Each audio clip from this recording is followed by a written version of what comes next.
continued viewership. Before we begin, tell us, where in the world are you watching from? We love knowing our global reach. Now, let's dive into today's story. Chapter 1. The Foundation. Vincent Morrison had built his life on three unshakable principles: loyalty, family, and consequence. At 42, he owned a private security firm that specialized in personal protection for high-profile clients, work that had taught him to read people like open books and to trust his instincts above all else. His imposing 6'3" frame and steely gray eyes had intimidated many, but those closest to him knew the fierce protectiveness that drove every decision he made. He'd met Linda Hartwell 12 years ago at his brother's wedding. She was the maid of honor, radiant, charming, with auburn hair that caught the light just so, and a laugh that seemed to draw everyone into her orbit. Linda worked as a physical therapist at the time, helping accident victims rebuild their lives. It was that compassion, that apparent dedication to healing others, that had first attracted Vincent to her. Their courtship had been swift but intense. Within 8 months, they were married in a ceremony that Linda had insisted be extravagant, far beyond what Vincent's practical nature would have chosen, but he'd wanted her happy. 2 years later, their son Mason was born, a bright-eyed boy who inherited his father's analytical mind and his mother's quick wit. Vincent had built them a life most would envy. Their home in the affluent Riverside Hills neighborhood featured every luxury Linda desired. He'd encouraged her to leave physical therapy once Mason was born, wanting her to have the freedom to pursue whatever made her happy. She'd taken up tennis, joined the country club, and immersed herself in the social circles of suburban wives. But over the past 2 years, Vincent had noticed changes. Linda had become distant, frequently checking her phone and stepping away to take calls.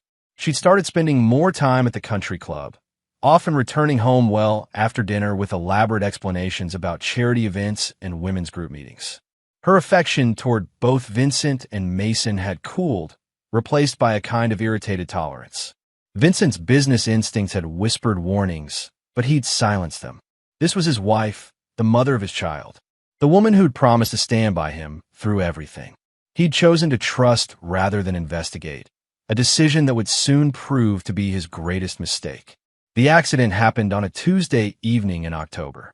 Mason had been riding his bike in their neighborhood when a speeding car had struck him at the intersection near their home. Vincent received the call while reviewing security protocols with a client. The words critical condition and emergency surgery had shattered his world in an instant. He'd driven to the hospital with hands trembling for the first time in years, his mind cycling through every worst-case scenario. Mason, his brilliant 10-year-old son who wanted to be a detective just like his dad, was fighting for his life.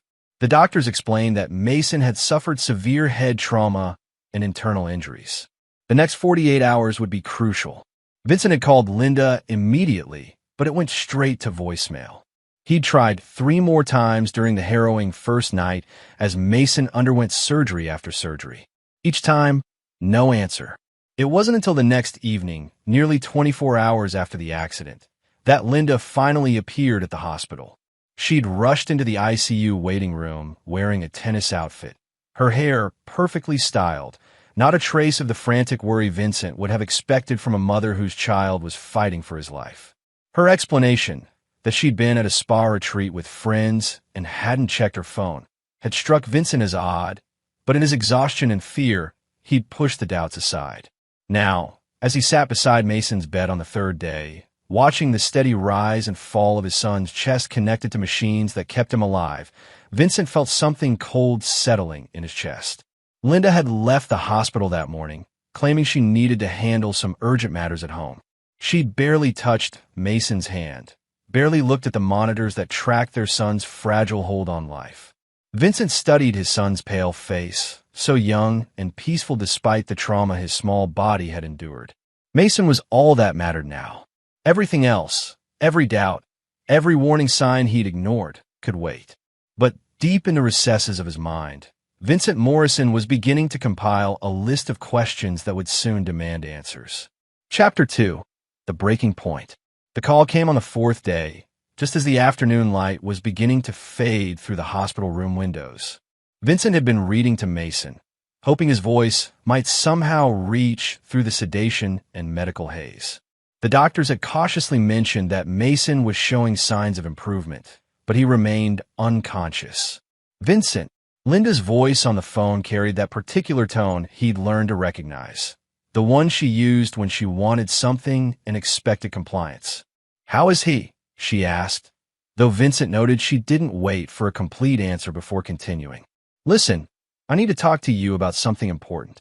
Vincent glanced at Mason's still form, the bandages around his head, the 4 lines threading into his small arms. "I'm here with our son, Linda. Whatever it is can wait." "No, it can't wait. Tomorrow is my cousin Brielle's birthday party. It's been planned for months, and I need you to help prepare. The whole family will be there, and—" Vincent felt something snap inside his chest. "Are you serious right now? Don't take that tone with me. I know Mason is your priority, but life doesn't stop because of this. Brielle specifically asked for you to handle the photography setup. You know how good you are with cameras, and our son is in the ICU." Vincent's voice dropped to a dangerous quiet that anyone who knew him would have recognized as a warning. "He nearly died 3 days ago. He's still unconscious, and you're talking about a birthday party?" "The doctor said he's stable now. And honestly, Vincent, you sitting there staring at him isn't going to make him wake up any faster. This family event is important to me. Brielle has always been like a sister to me, and missing her 30th birthday would be unforgivable." Vincent closed his eyes, trying to process what he was hearing. In 12 years of marriage, he'd seen Linda's selfish tendencies, her need to be the center of attention, her talent for making every situation somehow about her. But this was beyond anything he'd imagined. "I can't," he said simply. "This isn't the time." There was a pause, and when Linda spoke again, her voice had turned cold, calculating. "Vincent, I'm not asking. I'm telling you. If you don't come tomorrow and help make this party perfect, I'll file for divorce." The words hit him like a physical blow, not because of the threat itself, but because of what it revealed about the woman he'd married. Standing in that sterile hospital room, watching machines keep his son alive, Vincent finally saw Linda with perfect clarity. She was threatening to destroy their marriage unless he abandoned their critically injured child for a party. "Let me make sure I understand," Vincent said, his voice carrying a deadly calm that would have terrified anyone who truly knew him. "You're threatening to end our marriage unless I leave our son's bedside to help you with party decorations. Don't be dramatic. He's sedated anyway. He won't even know you're gone." That was the moment, the precise instant when Vincent Morrison's love for his wife died completely, replaced by something far more dangerous. He'd built his career on reading people, on understanding their motivations and capabilities. And in that moment, he finally understood exactly who Linda was. Without another word, he ended the call. Then, with deliberate precision, he deleted her number from his phone. He turned off the device entirely and placed it in his jacket pocket. Whatever Linda chose to do next, whatever threats she made or actions she took, Vincent was done. He pulled his chair closer to Mason's bed and took his son's small hand in his own. "It's okay, buddy," he whispered. "Daddy's here. Daddy's not going anywhere." The next evening, as Linda was presumably celebrating at her cousin's party, Vincent remained exactly where he belonged. He'd spent the day talking to Mason, reading his favorite books aloud, and researching every detail of his son's treatment with the focused intensity that had made him successful in business. He'd also made some phone calls, not to Linda, but to contacts in his network, people who specialized in investigations, people who could find answers to questions Vincent had been too trusting to ask before. Because Vincent Morrison was many things: protective, ruthless when threatened, and absolutely relentless when someone harmed his family. But he was not, and had never been, a fool. He'd simply chosen to love and trust his wife despite the warning signs. That choice was over now. The man who would emerge from this hospital room would be someone Linda had never truly known, and someone she would come to fear with every fiber of her being. Chapter 3: The Revelation. Mason's eyes fluttered open on the 6th day, just as the morning sun cast golden rectangles across the hospital floor. Vincent had been dozing in the uncomfortable chair beside the bed when he heard the soft whisper of his name. Dad! Vincent was instantly alert, his heart hammering as he leaned forward to take Mason's hand. I'm here, son. I'm right here. Mason's voice was weak, his words slightly slurred from the medications, but his eyes were clear and focused. The accident. I remember. Don't worry about that now, Vincent said gently, pressing the call button for the nurses. You're safe. You're going to be okay. But Mason shook his head slightly, wincing at the movement. Dad, I need to tell you something. About Mom. Something in his son's tone made Vincent's blood run cold. Mason, you don't need to. I got hurt because Mother told me to go to the store. Mason's words came out in a rush, as if he needed to get them out before he lost the courage. She said she needed medicine for her headache, but she couldn't go because Uncle Trevor was coming over. Vincent felt the world tilt around him. Trevor Morrison, his own younger brother, Mason's uncle, the man who'd been best man at their wedding. Uncle Trevor? Mason nodded, tears forming in his eyes. I wasn't supposed to tell. Mom said it was our secret, that Uncle Trevor was helping her with a surprise for you. But Dad, they were kissing and touching each other like married people do. The machines around Mason's bed seemed to fade into white noise as Vincent processed what his son was telling him. Linda and Trevor, his wife and his brother. The betrayal cut deeper than any physical wound could have.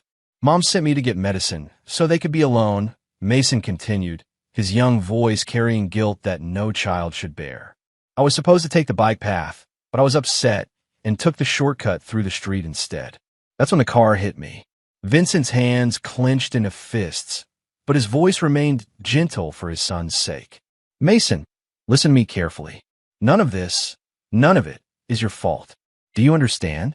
Mason nodded, but Vincent could see the weight his son was carrying. I heard them talking before I left. Uncle Trevor was mad about something, said he was tired of hiding. Mom was crying and saying she needed more time. The final pieces clicked into place in Vincent's mind with crystal clarity. Linda's recent distance, her mysterious phone calls and lengthy absences, her complete lack of emotional response to Mason's accident, the spa retreat excuse that had never quite made sense.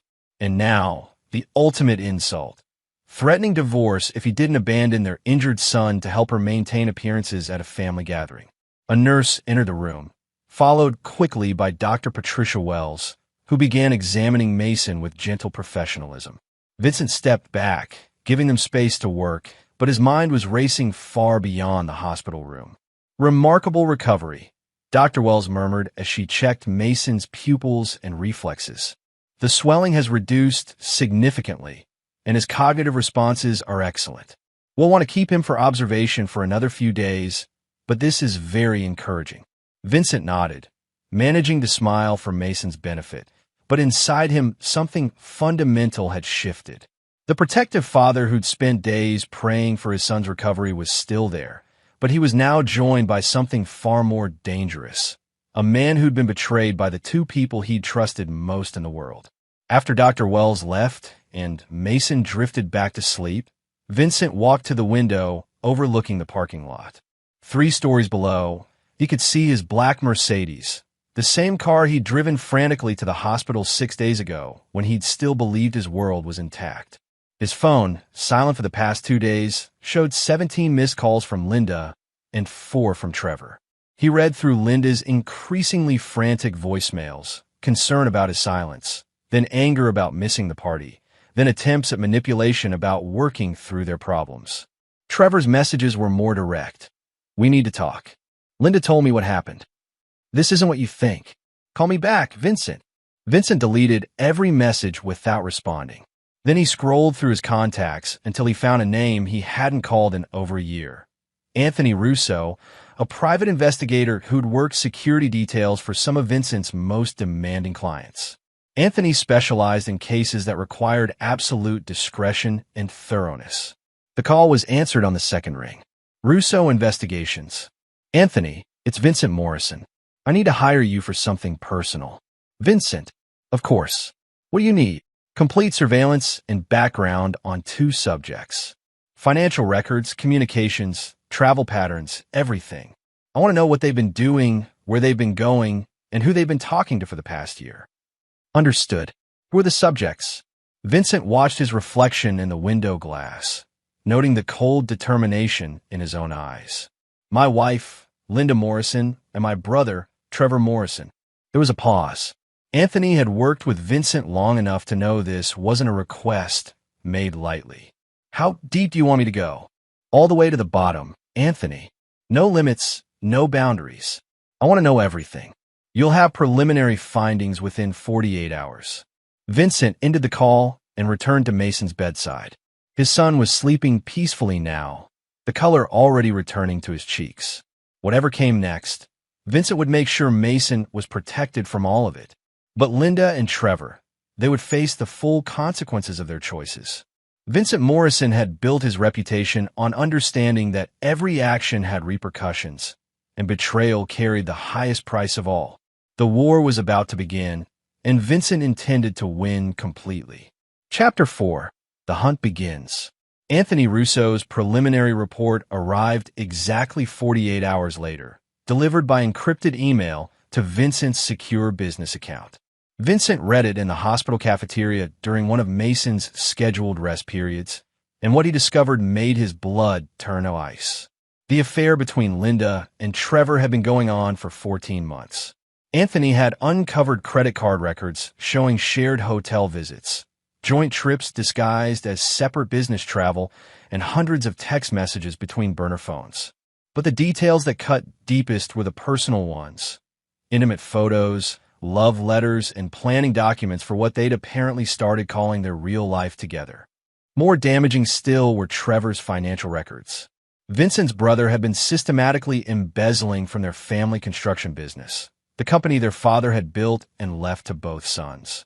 Trevor had been siphoning money into offshore accounts, apparently planning to disappear with Linda once they'd accumulated enough to start fresh somewhere else. But the revelation that made Vincent's jaw clench with fury was a recorded phone conversation Anthony had obtained from 3 weeks ago. Linda's voice was crystal clear. Once Vincent finds out about us, he'll probably try to take Mason away. We need to be prepared for that.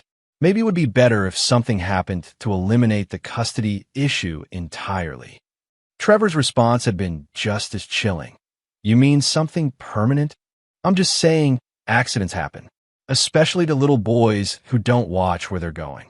Vincent had to step outside the hospital to process what he'd just read. His wife and brother hadn't just betrayed him. They'd potentially orchestrated their own son's near-death experience. The accident that had nearly killed Mason might not have been an accident at all. He called Anthony immediately. I need surveillance recordings from the intersection where Mason was hit. Traffic cameras, security footage from nearby businesses, everything. Already working on it. I should have those files by tomorrow. And Anthony? Expand the investigation. I want to know everything about both of them. Debts, associates, weaknesses. Everything that could be useful. Vincent spent the next 2 days maintaining perfect normalcy on the surface while building his case underneath. He continued caring for Mason, who was recovering remarkably well and would be discharged within the week. To any observer, Vincent appeared to be nothing more than a devoted father focused entirely on his son's health. But during Mason's sleeping hours and therapy sessions, Vincent was meeting with lawyers, accountants, and other specialists. He consulted with Detective Ray Castellano, a former police investigator who now worked private cases for Vincent's security firm. Ray specialized in building airtight cases that could withstand any legal scrutiny. You want to be very careful here, Vincent, Ray warned during their meeting at a downtown diner. If you're right about them orchestrating the accident, we're talking about attempted murder of child. That's not something you handle privately. I'm not interested in letting the courts handle this, Ray. I want them destroyed completely, but I want it done in a way that looks like natural consequences. Ray studied Vincent's face carefully. They'd worked together for 8 years, and he'd never seen this level of cold determination in his friend. What exactly are you planning?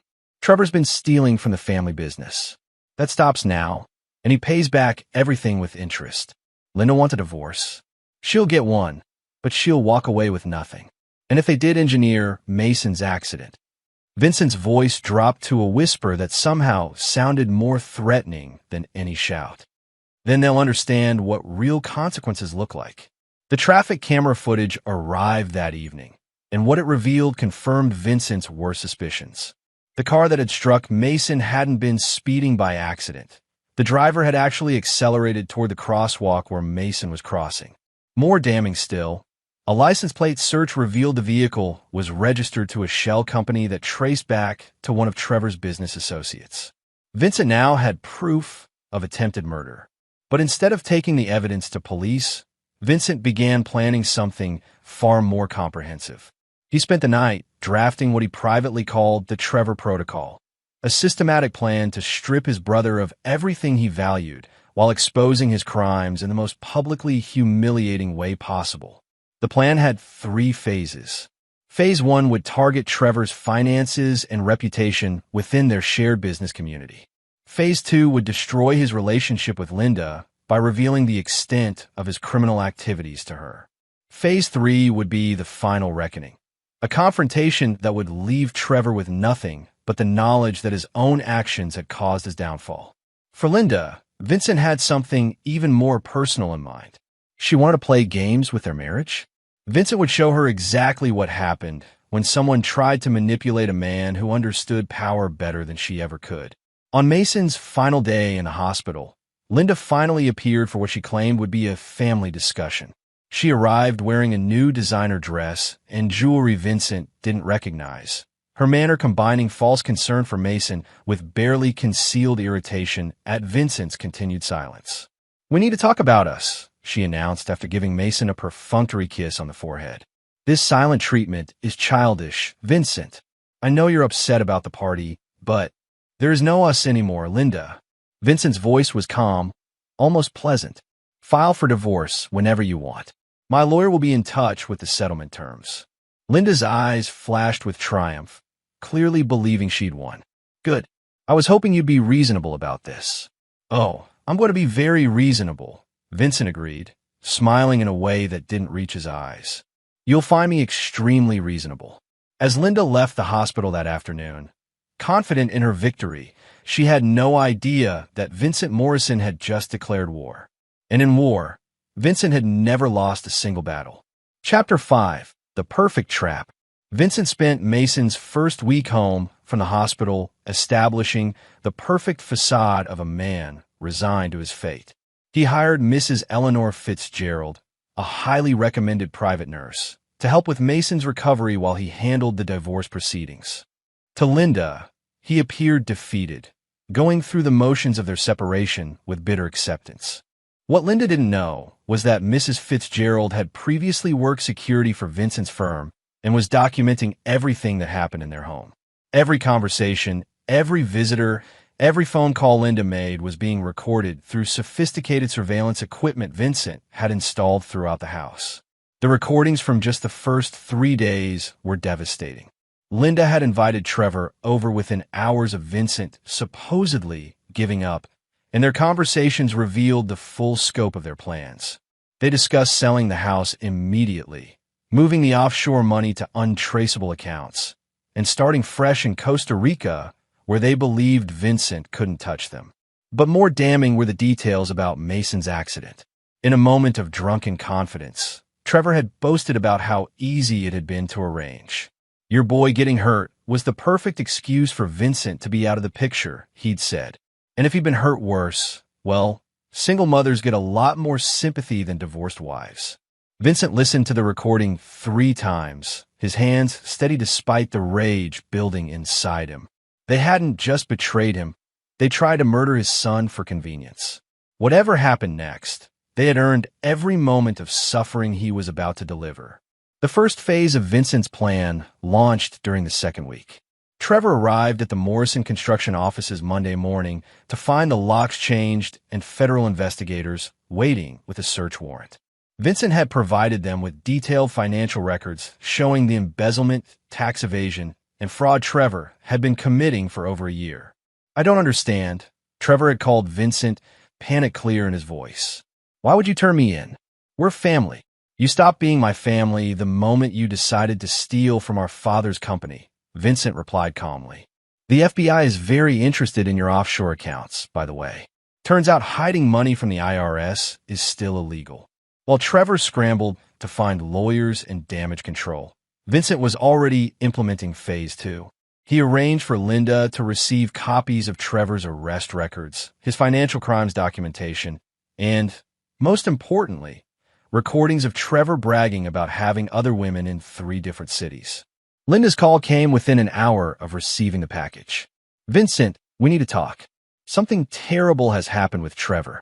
"I know all about Trevor," Vincent said simply. "I've known for weeks." There was silence on the line. Then Linda's voice came back smaller, more uncertain. "What do you mean?" I know about the affair. I know about the embezzlement. I know about the accident." Each word was delivered with surgical precision. "I know everything, Linda. You don't understand. I understand perfectly. You and my brother have been planning to destroy my family, steal my money, and move to Costa Rica. Unfortunately for both of you, I'm much better at this than you are." Vincent could hear Linda's breathing becoming rapid and panicked. "What do you want?" "I want you to pack a suitcase and be out of my house by noon tomorrow. The divorce papers will grant you exactly what you deserve. Nothing. You can keep whatever you can fit in that suitcase." "You can't do this. I have rights." "You had rights when you were my wife. You gave those up when you decided to have my son nearly killed for your convenience." Vincent's voice remained calm, but the words carried the weight of absolute finality. "Noon tomorrow, Linda. Don't be late."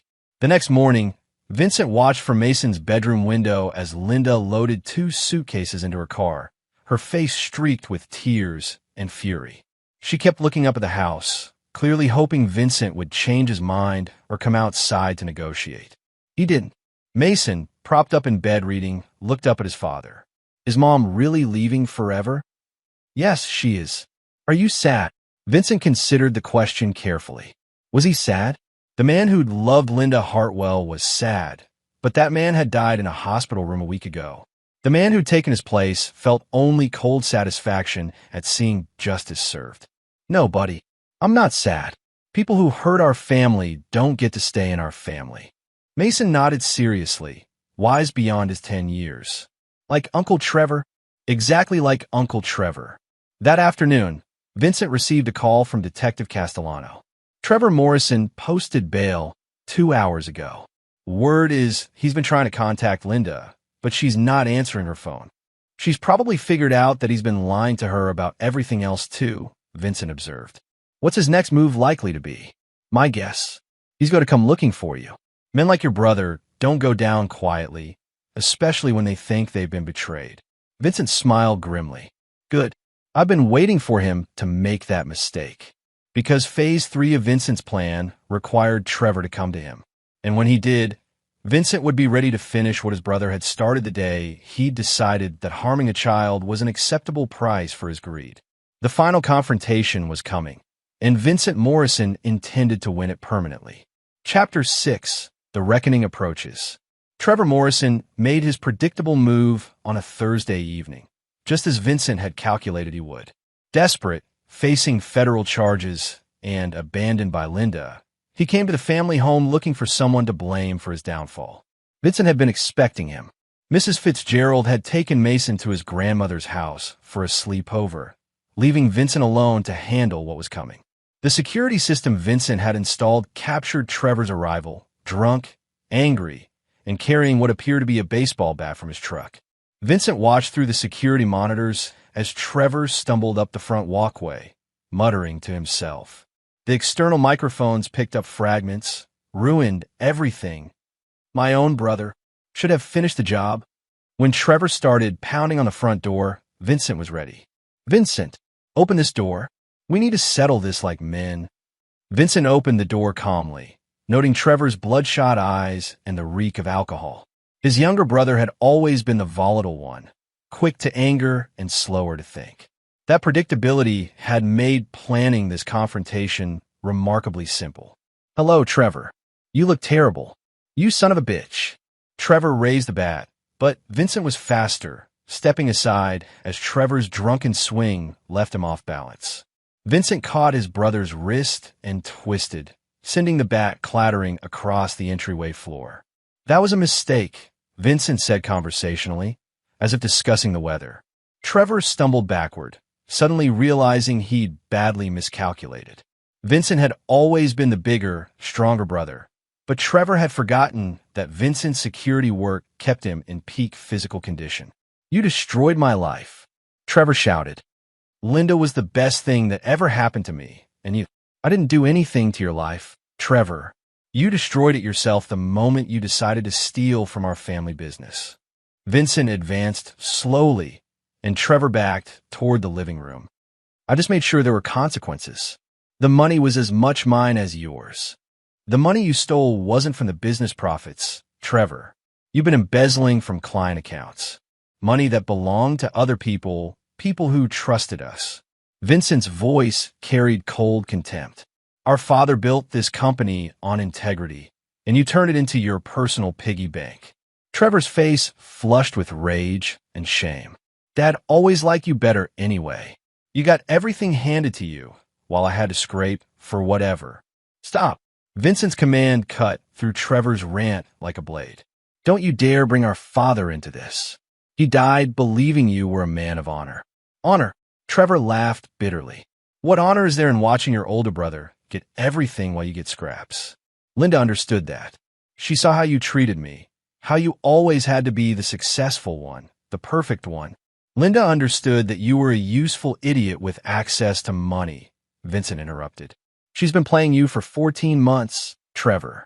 Every promise she made, every plan you thought you two had together, it was all manipulation." Vincent pulled out his phone and played one of the recorded conversations from the previous week. Linda's voice filled the room. "Trevor's so desperate to prove himself that he'll do anything I suggest. The money laundering, the offshore accounts, even arranging the accident. He actually thinks I respect him for it." Trevor's face went white as he heard his lover's words. You doctored that. You're lying." Vincent played another recording, this one from just 3 days ago. "I never loved Trevor. How could I? He's weak, criminal, and honestly not very bright. But he was useful for getting Vincent out of the picture. Once the divorce is final and I have my settlement, I'll disappear and let Trevor deal with his legal problems alone." Trevor sank into a chair, the fight going out of him as he realized the full scope of how thoroughly he'd been used. "She said she loved me. She said we were going to start over together. She used you to steal money and try to kill my son," Vincent said, his voice dropping to a dangerous whisper. "Did you really think there wouldn't be consequences for that? The accident was her idea. I just arranged the car. I never wanted Mason to actually get hurt that badly." Vincent went very still. "You just confessed to attempted murder." Trevor looked up, sudden panic in his eyes as he realized what he'd just admitted. "Vincent, you have to understand. I understand perfectly." Vincent pulled out his phone again, this time showing Trevor that their entire conversation had been recorded. "I understand that you and Linda conspired to have my 10-year-old son killed for money." Trevor tried to stand, but Vincent was already moving. Years of protection work had taught him how to restrain dangerous individuals efficiently and permanently. Trevor found himself face down on the hardwood floor with Vincent's knee pressed against his spine. "Here's what's going to happen," Vincent said calmly, ignoring Trevor's struggles. "You're going to prison for embezzlement, fraud, tax evasion, and attempted murder. You'll serve 15 to 20 years if you're lucky. You can't prove the murder attempt. I have recordings of you confessing. I have financial records of you paying the driver. I have traffic camera footage of the accident. And now I have you confessing again on tape." Vincent applied slightly more pressure, and Trevor gasped. "I can prove everything." Vincent stood up, leaving Trevor gasping on the floor. "But here's the thing, Trevor. Prison is just the beginning. You tried to kill my son, and that means you've made an enemy who will never, ever forget." "What do you mean?" Vincent smiled, and Trevor finally understood the true danger he was in. This wasn't the protective older brother he'd grown up with. This was someone far more dangerous, a man with resources, connections, and an absolute commitment to revenge. "I mean that for the rest of your life, wherever you go, whatever you try to build, I'll be there to tear it down. Every job you apply for, every relationship you start, every moment of peace you think you've found, I'll be there to remind the world exactly what you are." Trevor tried to crawl away, but Vincent caught his ankle. And Trevor? Linda's going to face the same justice. She's already discovered that all her credit cards have been canceled, her bank accounts frozen, and her passport flagged. She's trapped, alone, and about to learn what happens to people who threaten my family. As Vincent called the police to report an intruder who'd confessed to attempted murder, Trevor Morrison finally understood that he'd declared war on the wrong man. And this war was about to end with his complete and permanent destruction. Chapter 7. The Final Justice. The next 3 weeks unfolded exactly as Vincent had orchestrated. Trevor was denied bail after the recording of his confession was presented to the court, and Linda found herself trapped in a legal nightmare that stripped away every advantage she'd thought she possessed. Vincent's lawyer, Rebecca Cross, was a specialist in high-stakes divorce cases who took particular satisfaction in destroying manipulative spouses. She'd reviewed all of Vincent's evidence and constructed a legal strategy that would leave Linda with nothing while ensuring she faced criminal charges for her role in Mason's attempted murder. She's trying to claim she was coerced by Trevor, Rebecca informed Vincent during their meeting. Her attorney is arguing that she was a victim of manipulation and had no real involvement in the criminal conspiracy. Vincent smiled coldly. Show them the recordings from last Tuesday. Rebecca played the audio file Vincent had provided. Linda's conversation with a man named Carlos Mendez, whom she'd been secretly meeting while supposedly devastated about her marriage's end. In the recording, Linda was clearly planning to access hidden assets and flee the country once the heat died down. I love how she thought she was so clever, Rebecca observed, trying to play the victim while secretly planning her escape. The prosecution is going to have a field day with this. Linda's attempts to claim innocence collapsed when faced with the overwhelming evidence Vincent had accumulated. The recordings of her planning Mason's accident, her knowledge of Trevor's embezzlement, and her attempts to hide assets all painted a picture of a woman who was far from the victim she claimed to be. But Vincent's revenge went deeper than just legal consequences. He'd used his network of contacts to ensure that Linda's reputation was destroyed throughout their entire social circle. The country club expelled her for moral turpitude. Her closest friends received anonymous packages containing transcripts of her most damning recorded conversations. Every bridge she'd ever built was systematically burned. The coup de grace came when Vincent arranged for Linda's own family to learn the truth about her character. Her cousin Brielle, the same cousin whose birthday party had triggered Linda's divorce threat, received copies of recordings where Linda mocked Brielle as a pathetic spinster who throws elaborate parties because she has no real life. Within a week, Linda found herself completely isolated, facing serious criminal charges and financially destitute. Her desperate attempts to contact Vincent for mercy went unanswered. Vincent was focused entirely on Mason's continued recovery and the rebuilding of their lives. His son was thriving, both physically and emotionally, and had shown remarkable resilience in the face of everything that had happened. "Dad, do you think Uncle Trevor is sorry for what he did?" Mason asked one evening as they worked on a puzzle together. Vincent considered the question carefully. "I think Trevor is sorry he got caught, buddy. But being sorry you got caught is different from being sorry you hurt someone." Mason nodded thoughtfully. "Like when kids at school say sorry, but they don't really mean it?" "Exactly like that. I'm glad he's gone," Mason said quietly. "And I'm glad Mama's gone too. They made everything feel scared and angry all the time." Vincent felt a surge of protective love for his son. Despite everything Mason had endured, he was becoming a stronger, more perceptive child. The trauma hadn't broken him. It had revealed his inner strength. The final courtroom scenes played out with devastating efficiency. Trevor was sentenced to 18 years in federal prison for embezzlement, fraud, and conspiracy to commit murder. The judge specifically noted the calculated cruelty of targeting a child for financial gain. Linda received 12 years for conspiracy and accessory charges, though Vincent suspected she'd serve the full sentence. Prison had a way of being particularly harsh to people who harmed children, and word had a way of spreading about what inmates were inside for.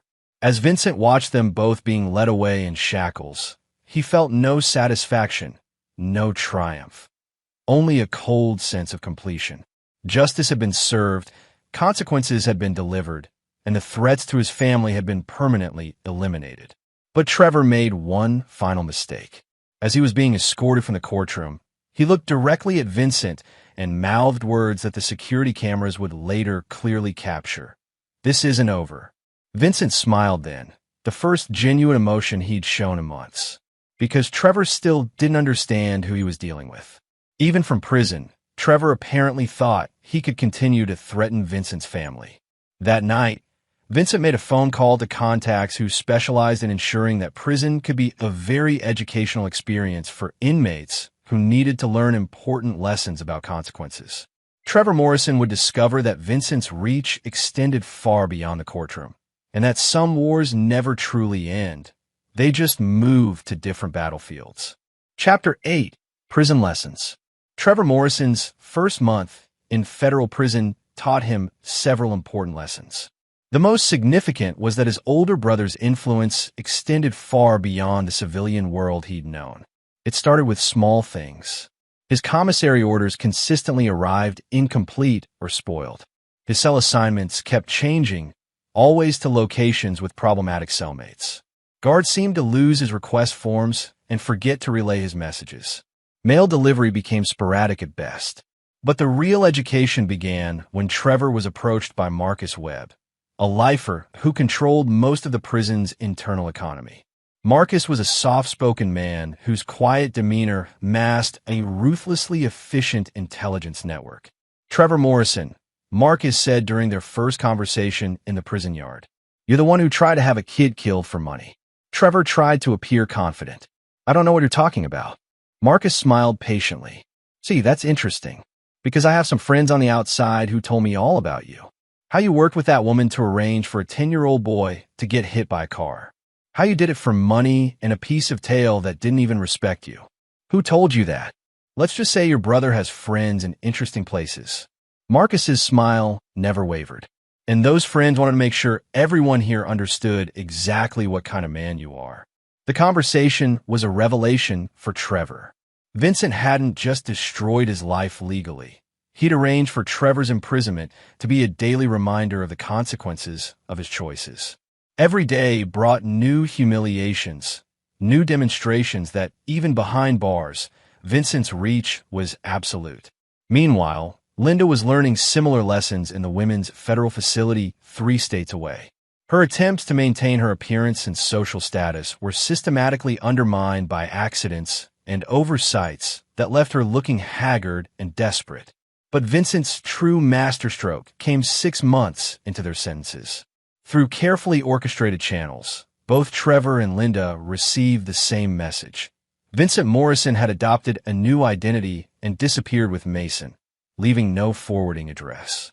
They would serve their full sentences knowing that when they were released, they would never be able to find or threaten Vincent's family again. The message was a lie, of course. Vincent and Mason had simply moved to a new house in a different part of town and continued their lives. But the psychological impact on Trevor and Linda was devastating. They faced the next 11 years knowing that their crimes had not only destroyed their freedom, but had also permanently severed any possibility of finding Vincent and Mason when they were released. Trevor's breaking point came 8 months into his sentence. During a supervised phone call, he managed to reach one of Vincent's old business numbers. "Vincent, please, I'm begging you. I've learned my lesson. I'm sorry for everything." "Trevor," Vincent's voice was calm, almost pleasant. "I'm surprised to hear from you. Please, you have to call off whatever you've arranged in here. I can't take much more of this." "Call off what?" "I haven't arranged anything, Trevor. What you're experiencing are just the natural consequences of your choices.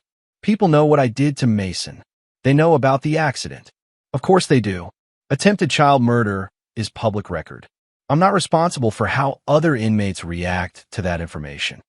Trevor was crying now, all pretense of dignity abandoned. "I'll do anything. I'll sign over everything. I'll admit to whatever you want. Just please." "Trevor, you already confessed to everything on tape. You already signed over everything when the courts seize your assets. There's nothing left for you to offer me. Then what do you want?" Vincent's voice dropped to the quiet, dangerous tone Trevor had learned to fear. I want you to serve every single day of your sentence, knowing that you tried to murder my son for money. I want you to wake up every morning and go to sleep every night, remembering that your greed and weakness nearly killed a 10-year-old boy. Vincent, please. And I want you to understand that when you're eventually released, you'll be a registered felon with no money, no family, no friends, and no future. You'll spend the rest of your life knowing that you destroyed everything good you ever had for a woman who never respected you and money you were too stupid to enjoy.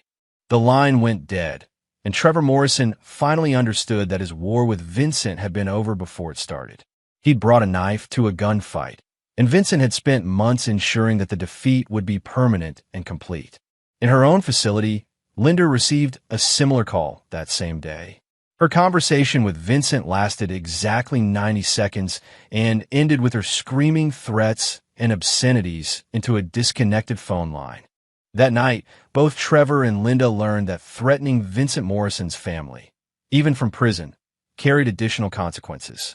The next morning, they were both transferred to maximum security facilities where communication with the outside world became almost impossible. Vincent set down his phone and returned to helping Mason with his homework. His son was excelling in his new school, making friends easily, and showing no signs of lasting trauma from his ordeal. "Dad, was that Uncle Trevor on the phone?" Mason asked without looking up from his math problems. "Yes, it was." "Did he say he was sorry?" Vincent considered the question. He said the words, but they didn't mean anything. Some people only say sorry when they want something, not because they actually feel bad about what they did. Mason nodded seriously. "I'm glad we don't have to see him anymore." "You never will," Vincent assured him. "Some bridges, once burned, can never be rebuilt." As Vincent looked at his son, healthy, happy, and safe, he felt complete satisfaction with the choices he'd made. Justice had been served, consequences had been delivered, and the future belonged entirely to him and Mason. The war was over, and Vincent Morrison had won it completely. Chapter 9, New Beginnings.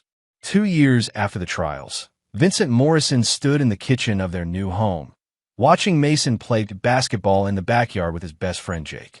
At 12, Mason had grown tall and strong, with no physical limitations from his injuries and a maturity that impressed every adult who met him. The house was smaller than their previous home, but felt infinitely more peaceful.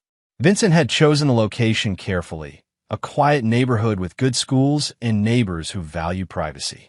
He'd also implemented security measures that were invisible but comprehensive, ensuring that Mason would always be safe without feeling like he lived in a fortress. Dr. Sarah Chun, Mason's therapist, had pronounced him remarkably well-adjusted during their final session the previous month. "He's processed the trauma in a very healthy way," she told Vincent. "Children are often more resilient than we expect, especially when they have a strong support system." Vincent had built that support system carefully. Mrs. Fitzgerald had become like family, serving as both caregiver and confidant for Mason. Mrs. Morrison, Vincent's mother, had moved closer and spent several days a week with her grandson. A circle of trusted friends and neighbors provided additional layers of security and normalcy. The construction business had been rebuilt from the ground up under Vincent's sole control. All of Trevor's contamination had been methodically removed, and the company now operated with integrity that would have made their father proud. Vincent had hired Detective Ray Castellano as head of security, and the business had expanded into corporate consulting with impressive success. But the most significant change was in Vincent himself. The man who had emerged from the hospital ICU 2 years ago was harder than the man who had entered it, but he was also more focused on what truly mattered. He'd learned to distinguish between people who deserve his trust and those who merely demanded it. The doorbell rang, interrupting his thoughts. Vincent opened it to find Detective Ray Castellano holding a manila envelope. "Thought you'd want to see this," Ray said, stepping into the house.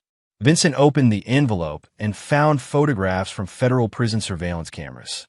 Trevor looked haggard and thin, his face bearing scars that suggested his imprisonment had been exactly as educational as Vincent had intended. In the photos, he was being transferred to another facility, this time a minimum security prison farm in a remote location. "He's been reclassified as a model prisoner," Ray explained. Apparently, he's found religion and spends most of his time in the prison library. Vincent studied the photos without emotion. How much time does he have left? 8 years, assuming good behavior. Linda has about 7 left on her sentence. Vincent nodded and placed the photos back in the envelope. Any word on their post-release plans? Trevor's been writing letters to his old army buddies, talking about starting fresh somewhere far away. Linda's apparently planning to move in with her sister in Oregon once she's released. Both of them seem to understand that returning to this area would be inadvisable. Good. Vincent sealed the envelope and handed it back to Ray. File this with the others. I don't need to see any more updates unless they try to make contact. Ray understood. Vincent had moved beyond the need for ongoing revenge into the more important work of building a secure future for his son. The past was settled. What mattered now was ensuring that the future remained protected. That evening, as Vincent helped Mason with his algebra homework, his son looked up with a question that had clearly been on his mind for a while. Dad, do you ever think about what would have happened if Uncle Trevor and Mom had been different people? Vincent set down his pen and considered the question seriously. What do you mean? Like, if they had been good people who loved us and never tried to hurt anyone, do you think we'd still be a family? It was a profound question for a 12-year-old, and Vincent realized that Mason was grappling with concepts of family, loyalty, and forgiveness that many adults never fully understood. I think good people who loved us wouldn't have made the choices they made, Vincent said carefully. Real love means protecting the people you care about, not hurting them for your own benefit. Mason nodded thoughtfully. So they showed us who they really were by what they did. Exactly. And now we know to build our family with people who show us through their actions that they can be trusted, like Mrs. Fitzgerald and Grandma and Uncle Ray. Vincent smiled. Ray had become like a brother to both of them, filling the role that Trevor had abandoned. Mrs. Fitzgerald had proven more maternal than Linda had ever been. Vincent's mother had stepped up as the grandmother Mason deserved. Exactly like them. Family isn't just about blood relations, Mason. It's about people who choose to love and protect each other, no matter what. Mason returned to his homework with the satisfied expression of someone who'd received an answer that made sense of his world. Vincent watched him work, marveling at the strength and wisdom his son had developed through adversity. Later that night, after Mason was asleep, Vincent sat in his study reviewing security reports and business documents. The ritual had become both practical necessity and personal meditation, a way of ensuring that the peaceful life they'd built remained protected. His phone buzzed with a text from an unknown number. Your brother says hello from his new home. Asks if you've forgotten about him yet. Vincent deleted the message without responding. Someone, probably one of Trevor's fellow inmates, was trying to goad him into some kind of reaction. It was exactly the kind of desperate, pathetic move Trevor would orchestrate from prison. Vincent had not forgotten about Trevor, and he never would. But forgetting and moving on were two different things. Trevor Morrison would serve every day of his sentence, knowing that his choices had permanent consequences. When he was eventually released, he would discover that Vincent's reach was long enough to ensure those consequences continued for the rest of his life. But Vincent Morrison had more important things to focus on than managing the misery of people who had forfeited the right to his consideration. He had a son to raise, a business to run, and a future to build. As he turned off the lights and headed upstairs, Vincent felt the deep satisfaction of a man who had faced the worst betrayal imaginable and emerged stronger. He'd learned that forgiveness was a luxury he couldn't afford, and that some wounds were meant to leave scars as reminders. Mason was safe, their enemies were neutralized, and their future was secure. In Vincent Morrison's world, that was the only victory that mattered. The war was over, and he had won it completely. And there you have it. Another story comes to an end. What did you think? I'd love to hear your thoughts in the comments below. If you enjoy this story, consider joining our community by subscribing. It means the world to us. For more stories like this one, check out the recommended videos on screen. And I'll see you there.